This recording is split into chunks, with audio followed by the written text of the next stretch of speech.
El viento cortaba las calles estrechas de Madrid como una hoja invisible, trayendo el olor seco del otoño y el sonido lejano de claxones. En el 10º piso de un edificio acristalado en la Gran Vía, Carmen Delgado miraba por la ventana, con las manos temblorosas sosteniendo una taza de café ya frío. La sala, antaño símbolo de poder, estaba ahora casi vacía. Muebles vendidos, cuadros arrancados de las paredes, solo el eco de sus pasos llenando el espacio. A sus 52 años, Carmen, una de las mujeres más ricas de España hasta hace pocos meses, enfrentaba el colapso de su imperio inmobiliario. La bancarrota la engullía como una ola silenciosa, y lo peor no era la pérdida del dinero, sino el vacío que dejaba. Esa noche, el cielo estaba teñido de un morado melancólico cuando alguien llamó a la puerta. Carmen frunció el ceño. Nadie venía desde hacía semanas. ¿Quién es?, preguntó, con la voz ronca por el desuso. No hubo respuesta, solo otro golpe, más débil. Irritada, abrió la puerta y encontró a un joven encogido contra el marco, el rostro sucio de polvo y los ojos hundidos de cansancio. «Por favor, señora, solo necesito un lugar para pasar la noche», murmuró, con la voz casi tragada por el viento. Carmen dudó. Parecía tener unos 20 años, flaco, con una mochila gastada colgada al hombro. «No tengo nada que ofrecerte», respondió, seca. Pero el joven, llamado Javier, insistió. «No quiero comida ni dinero, solo un rincón para dormir. Hace mucho frío afuera». Algo en la sencillez de esa súplica la desarmó. Tal vez fuera el agotamiento, tal vez la soledad. «Está bien», dijo señalando el suelo, «pero mañana te vas». Mientras Javier se acomodaba en un rincón de la oficina, Carmen volvió a la ventana. ¿Qué estaba haciendo? De millonaria a refugio de un extraño en menos de un año. Pero había algo más ahí. Algo que no podía nombrar. Y para quienes están escuchando esta historia, aquí va una invitación. Suscríbanse al canal para seguir lo que viene, porque la vida de Carmen está a punto de dar un vuelco. El silencio de la noche cayó sobre la oficina, roto solo por la respiración ligera de Javier. Carmen no durmió.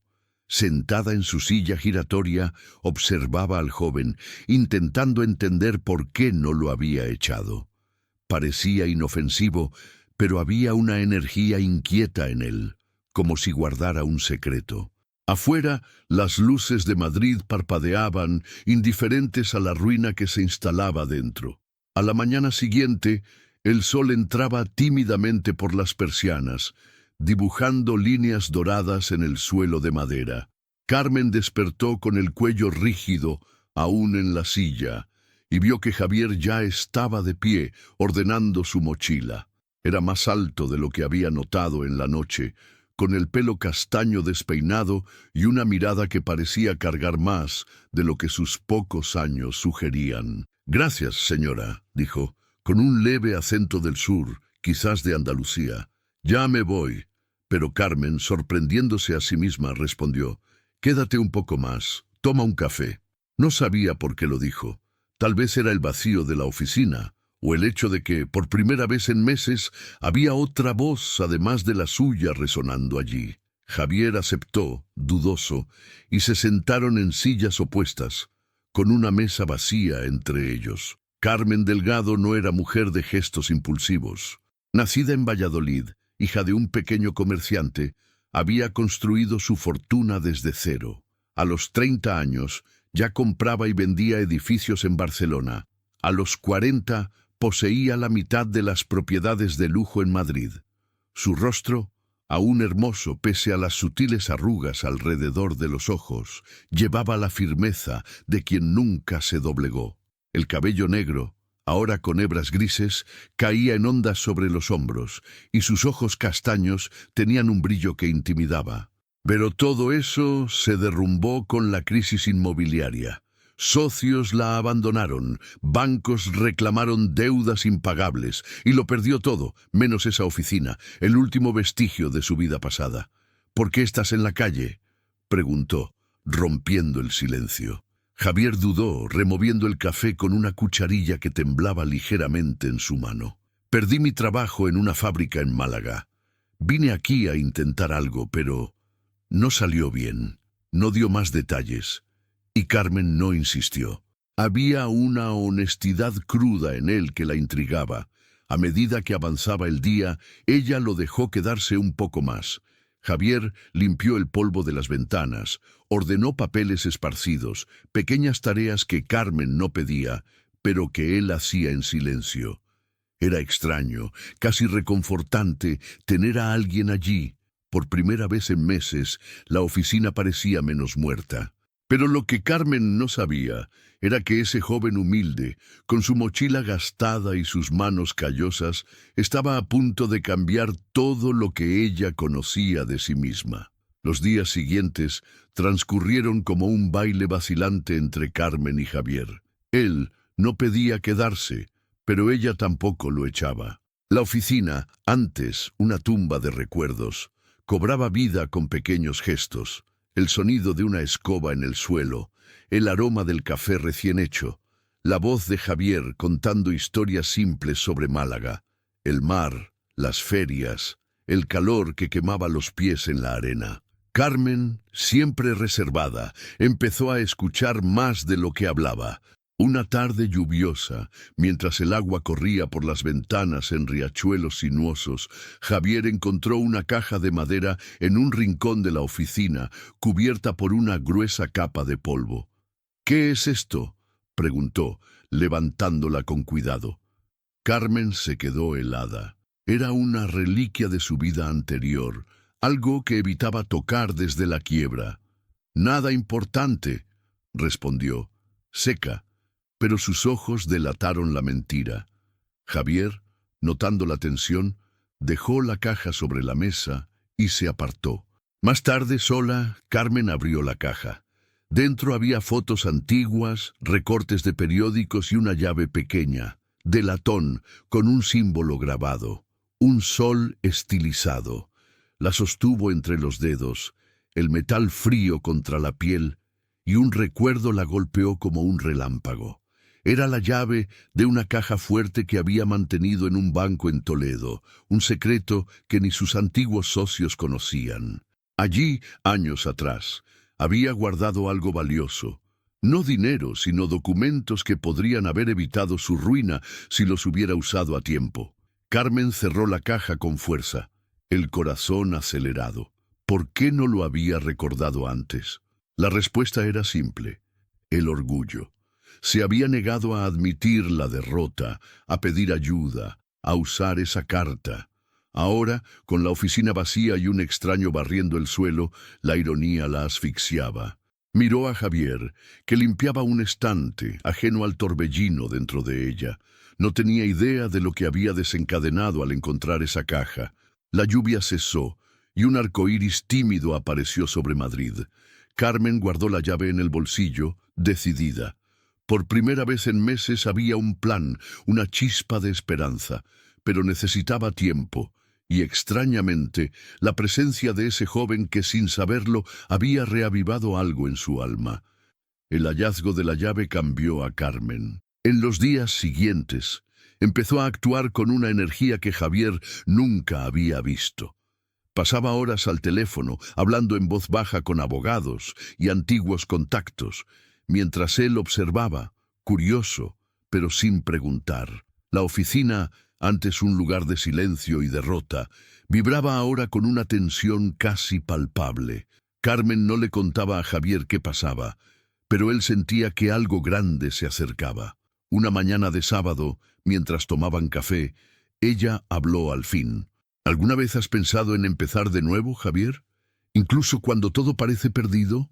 Él la miró, sorprendido por la pregunta. A veces sí, pero es difícil cuando no tienes nada. Carmen asintió, con los ojos fijos en la taza.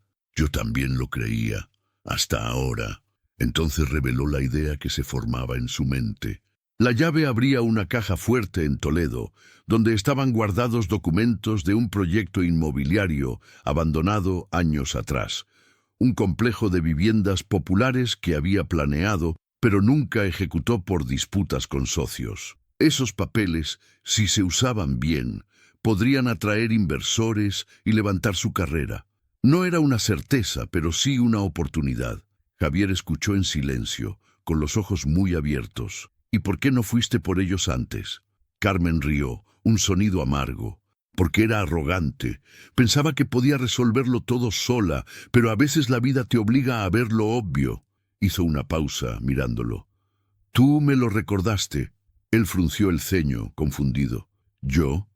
Pero no hice nada. Carmen negó con la cabeza. Llegaste. Eso bastó. Por primera vez, Javier vio una sonrisa sincera en su rostro y algo en su pecho se calentó. No lo entendía del todo, pero sentía que formaba parte de ese momento, aunque solo fuera un extraño que llamó a la puerta en una noche fría.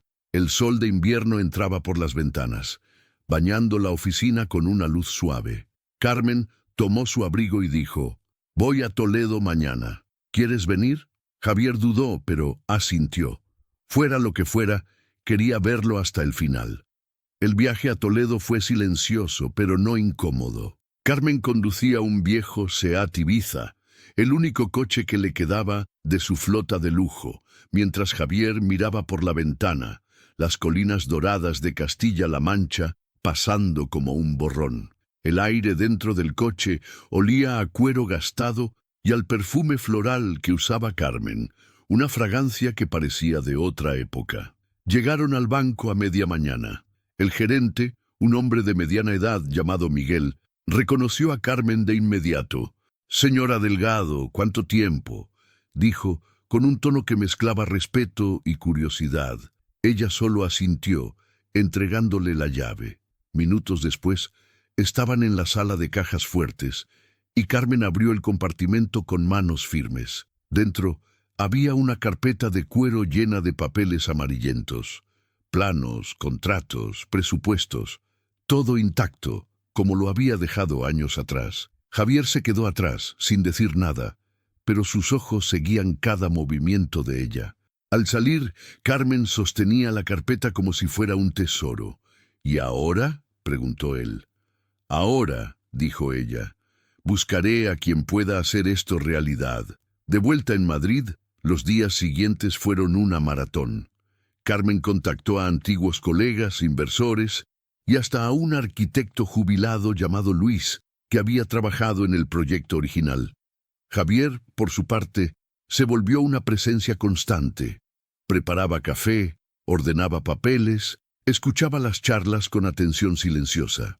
No entendía los detalles, pero sentía el peso de lo que estaba en juego. Una noche, mientras revisaban documentos, Carmen lo miró y dijo, «No tienes que quedarte, ¿sabes? Esto es mi carga». Javier se encogió de hombros. «Quiero. No tengo a dónde ir. Y me gusta ayudarte». Había una sinceridad tan simple en esas palabras que Carmen sintió un nudo en la garganta. Por primera vez, notó que ya no estaba sola en esto. El clímax se acercaba. Luis, el arquitecto, trajo noticias. Un grupo de inversores en Barcelona estaba interesado, pero había un riesgo. Querían garantías que Carmen no estaba segura de poder ofrecer. La decisión estaba en sus manos y su peso la ahogaba. La reunión con los inversores tuvo lugar en una sala acristalada en Barcelona, bajo un cielo gris que amenazaba lluvia. Carmen, vestida con un traje azul marino que encontró en el fondo del armario, presentó el proyecto con una confianza que no sentía desde hacía años. Javier se quedó en Madrid, pero ella llevaba su recuerdo como un talismán. Habló de las viviendas populares, del impacto social, de las ganancias modestas pero estables. Los inversores, 3 hombres de traje y una mujer de mirada afilada, escuchaban en silencio. Cuando terminó, el silencio duró una eternidad. Entonces, la mujer, llamada Sofía, habló. «Es arriesgado, pero viable. Estamos dentro». Carmen casi se desplomó en la silla, el alivio mezclado con el cansancio. No era el fin del camino, sino el comienzo de algo nuevo. El imperio no volvería, pero la vida sí. De regreso a la oficina, encontró a Javier, esperándola con una taza de café en la mano. «¿Salió bien?», preguntó él. Ella asintió, y por primera vez en meses, rió. Un sonido ligero, casi infantil. Sí. ¿Y tú fuiste parte de esto? Javier sonrió tímido, y por primera vez parecía estar a gusto allí. Los meses siguientes fueron de reconstrucción. El proyecto avanzó, lento pero firme, y Carmen recuperó parte de su antigua determinación. Javier consiguió trabajo en una obra, pero nunca dejó de visitar la oficina. Se volvieron amigos improbables, unidos por esa noche fría en que él llamó a la puerta. Una mañana de primavera, mientras el sol inundaba Madrid, Carmen miró por la ventana y vio la ciudad con ojos nuevos. Ya no era la millonaria de antes, pero tampoco la mujer derrotada de meses atrás. Y para quienes siguieron esta historia hasta aquí, queda la invitación. Suscríbanse al canal, dejen un like y comenten qué les pareció. La vida de Carmen cambió, y quién sabe si la suya también cambiará con las próximas historias que vendrán.